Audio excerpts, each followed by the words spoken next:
We got to go to the singer David. So as we know, his preliminary hearing has been started, where they're finding out a lot of more details and more gruesome details that we didn't know before. So let's get over into this video. But like I said, let's circle back to David out in L.A.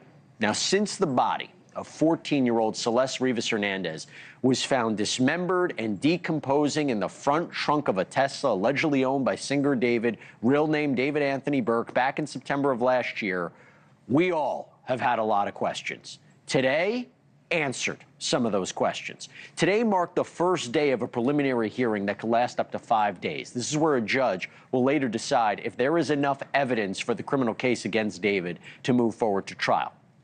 But I got to say, the details that were revealed in court this morning, this afternoon, they are both new and they are disturbing. Okay, prosecutors allege Burke stabbed Celeste to death in April of 2025 and then dismembered her body. And in what has been reported to be one of the most difficult moments of the day, the prosecution revealed what Celeste's remains look like when they were found at a tow yard in full view of Celeste's family in the front row. Here's how the Rivas family attorney described that moment. There was an image of Celeste's torso and her head in the trunk of the car, and the prosecutor had to ask what it was because you could not tell it was a head. It was absolutely, it was deplorable. Now, prosecutors claim that Celeste had threatened to expose the alleged illegal sexual relationship between herself and Burke before she was killed, that was the motive. Investigators say they found explicit text messages between the two, along with child sexual abuse material on Burke's phone.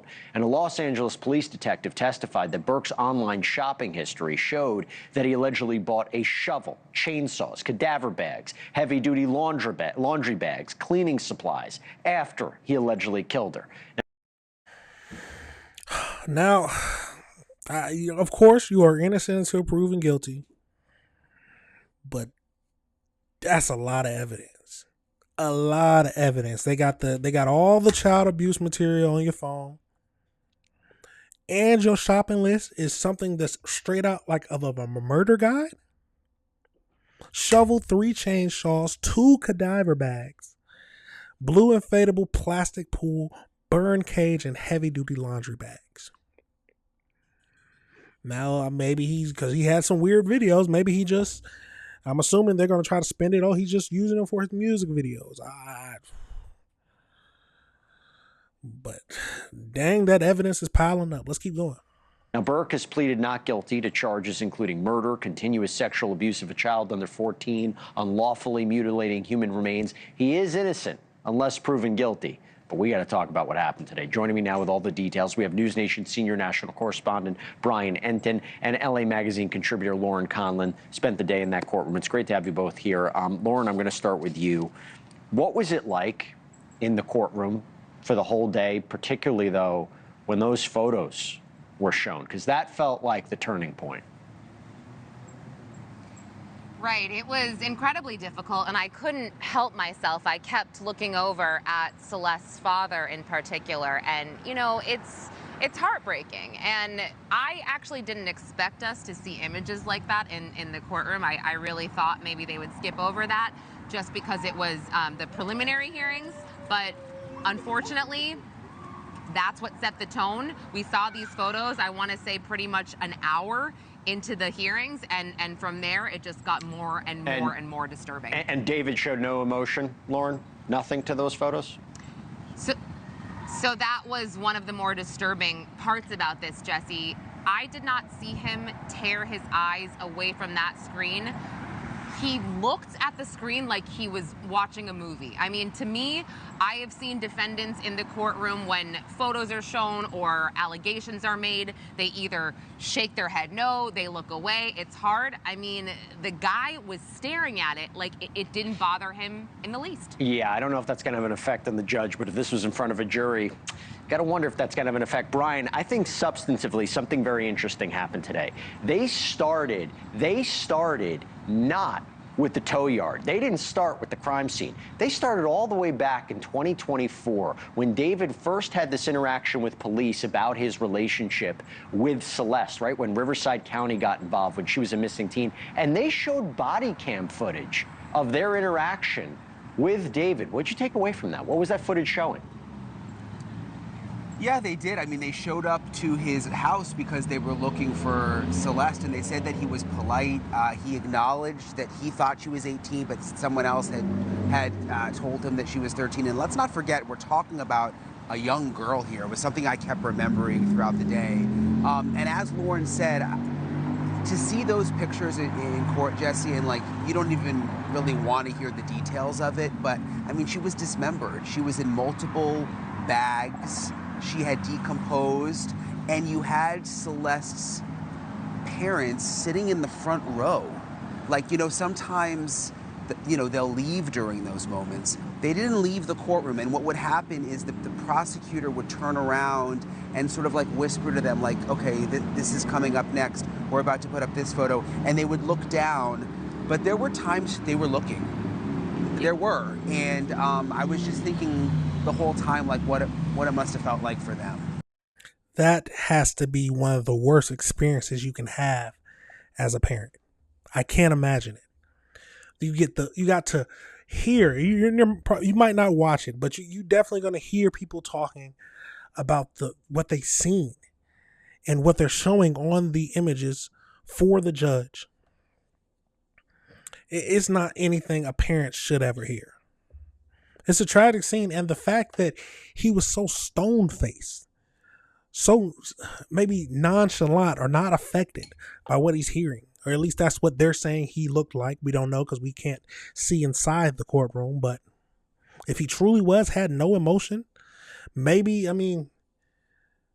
his lawyers might have told him, yeah, don't show any emotion or try not to show any emotion, but it's kind of hard listening to stuff like this to not show emotion, especially if you truly it's a sick way of carrying somebody. But if they were in some kind of sick relationship, let's keep going though.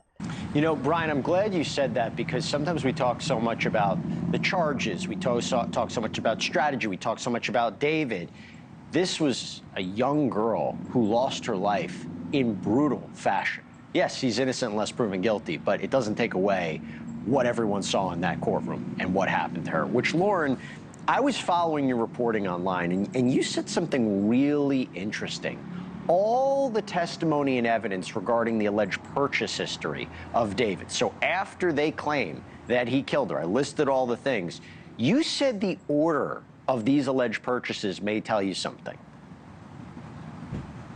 I did. I decided to just list the purchases in chronological order, and you know, he started by, let's say, ordering a shovel, and then he ordered a couple of chainsaws, and then we see the burn cage, and then we see a burn resistant mat. So in my opinion, and this is pure speculation, I was kind of thinking, okay, was he changing his mind about how he was going to allegedly dispose of the body? And I just want to go back really quick to something that Brian was touching upon, the body cam footage when the police came to David's home looking for Celeste initially in February of 2024.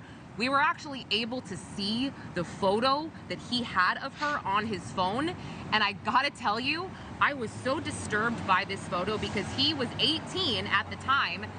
She was in 6th grade in this photo. She looked literally, I mean, I think she was 12. She looked 10 years old to me. She's in a Batman sweatshirt, and I'm just like, guys, this is a child. We are literally talking about a child. Yeah, and that goes to the second. This man was a purebred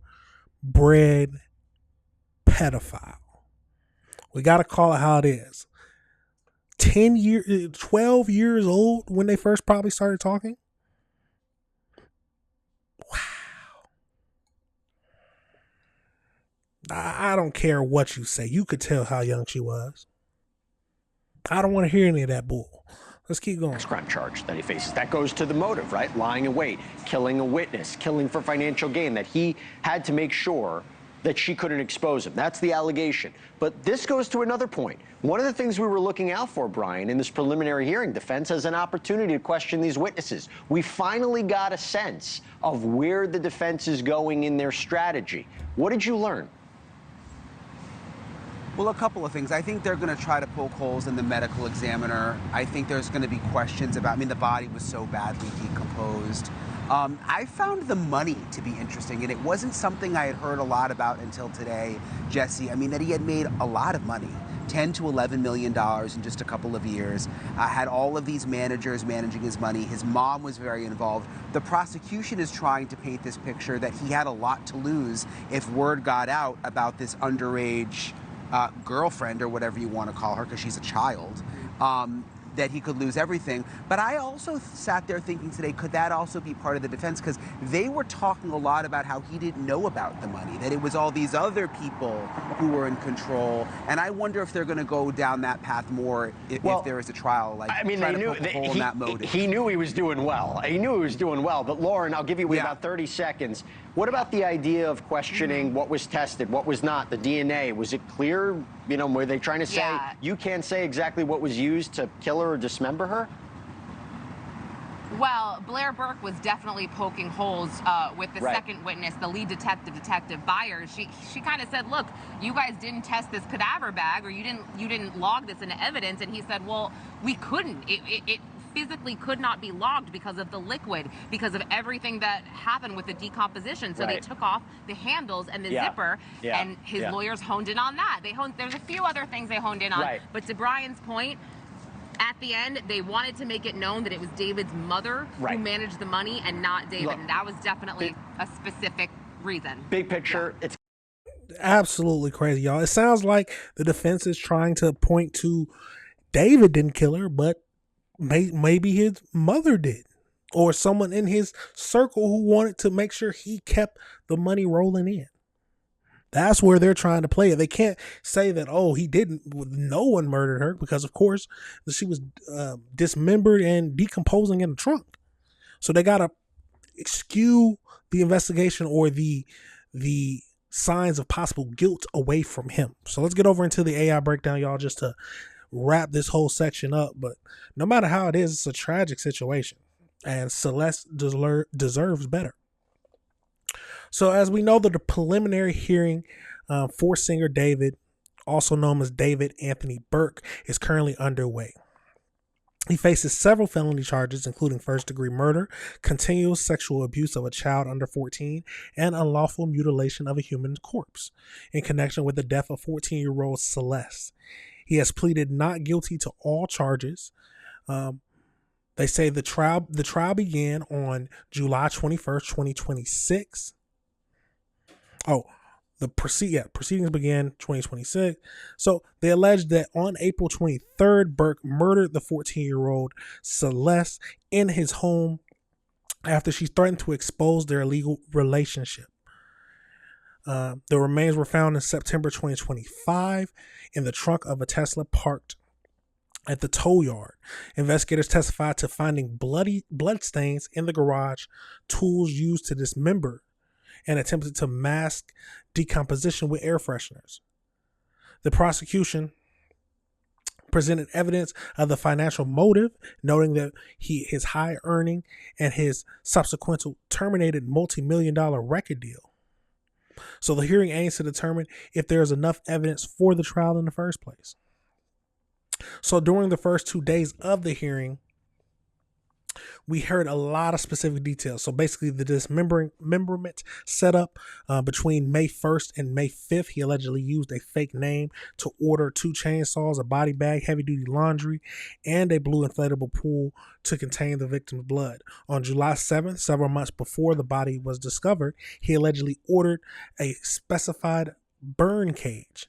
And then for the first time, the prosecution made public and displayed the graphic pictures of her dismembered remains in front of her family. So the official medical examiner report explicitly determined her cause of death as multiple penetration injuries caused by an object. It was revealed that the police conducted a welfare check on February 17th, during which deputies formally informed Burke that Hernandez was only 13 years old, heavily countering any potential defense that he was unaware of her age. So an executive from the Interscoop Records testified on the day too, confirming details that Burke's multi-million-dollar reckoning deal, and revealed that the label officially terminated his contract in December 2025. Burke's money manager, Benjamin, testified that Burke's manager, Rob, had explicitly mentioned the victim by her first name to him before the body was found. I mean, a lot of things are stacking up against David right now, singer David. But in general, he needs to be in jail in the first place because he was sleeping around with a 13-year-old. But the real question is, did he murder her? With all the evidence and the stuff that he bought, it's pretty likely. But you are innocent until proven guilty, so we have to wait for the official trial. I don't see why there won't be a trial, but the world is a crazy place, y'all. And this is why we got to review this type of stuff together. Let me know your thoughts and let me know.